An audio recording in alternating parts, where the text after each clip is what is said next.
Now, the death toll from fighting between Armenia and Azerbaijan keeps rising, with Nagorno-Karabakh troops who are backed by Armenia reporting another 40 of their soldiers have been killed.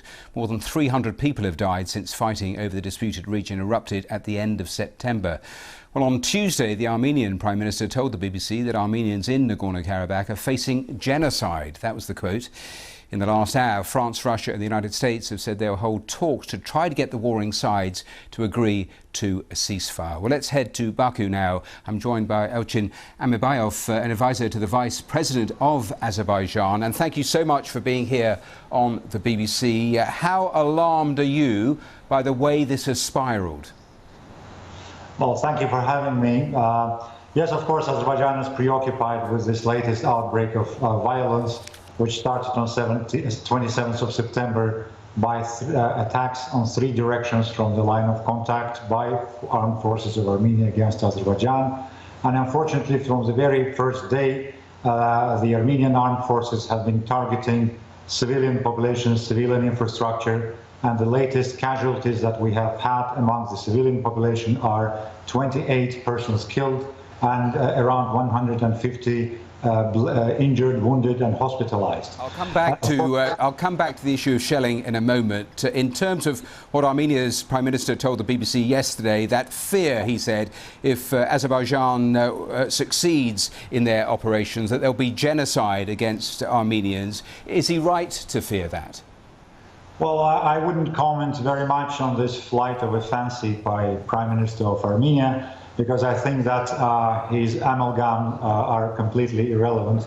What is important to understand in order to seek peace for this situation is to realize that the main reason for all these latest outbreaks of violence has been the illegitimate, not sustainable and therefore unacceptable status quo on the occupied territories. The status quo which has been in place since almost 30 years, based on illegal foreign occupation of Azerbaijani lands by armed forces of Armenia. Well, I'll come back to how.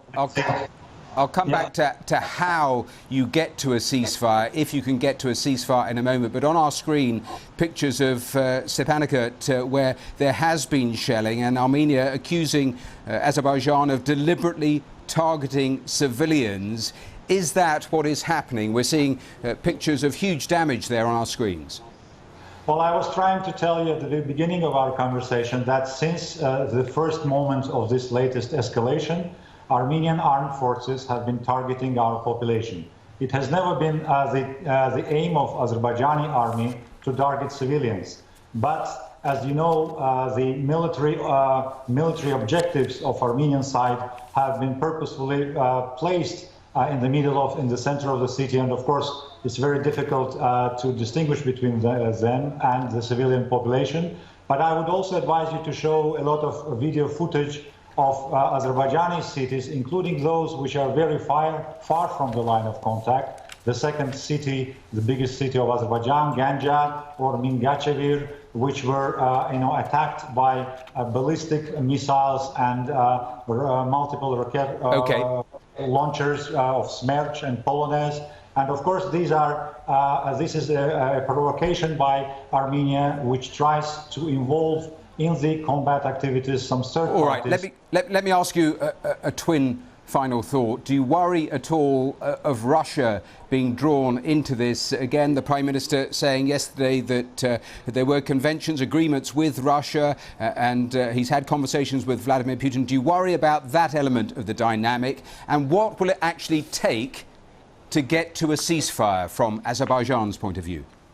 Well, there are two questions in your remarks. So first, Russia's role. Well, as you know, Russia is carrying out the role of one of the three major mediators as co-chair of the Minsk group of the OSCE. Yep. And of course, we appreciate very much a very responsible and balanced behavior of Russian Federation in this particular incident. Yep. And it was clear from what Mr. Putin said today that, of course, Russia has certain commitments before Armenia within the CSTO, the Collective Security Treaty Organization. But what is happening today is happening in Nagorno-Karabakh, which is an internationally recognized part of Azerbaijan. And that's why we don't see any legal grounds for involvement of any third parties in this conflict. Okay. As to what it will take Azerbaijan for a ceasefire, it was mentioned by President Ilham Aliyev that our main strategic goal is liberation of all of our occupied territories from illegal foreign Armenian military presence. Mr. Amirbekov, I have to interrupt you simply because we're coming to the end of our programme, but sorry to do that, but thank you so much for your time joining us here on BBC News.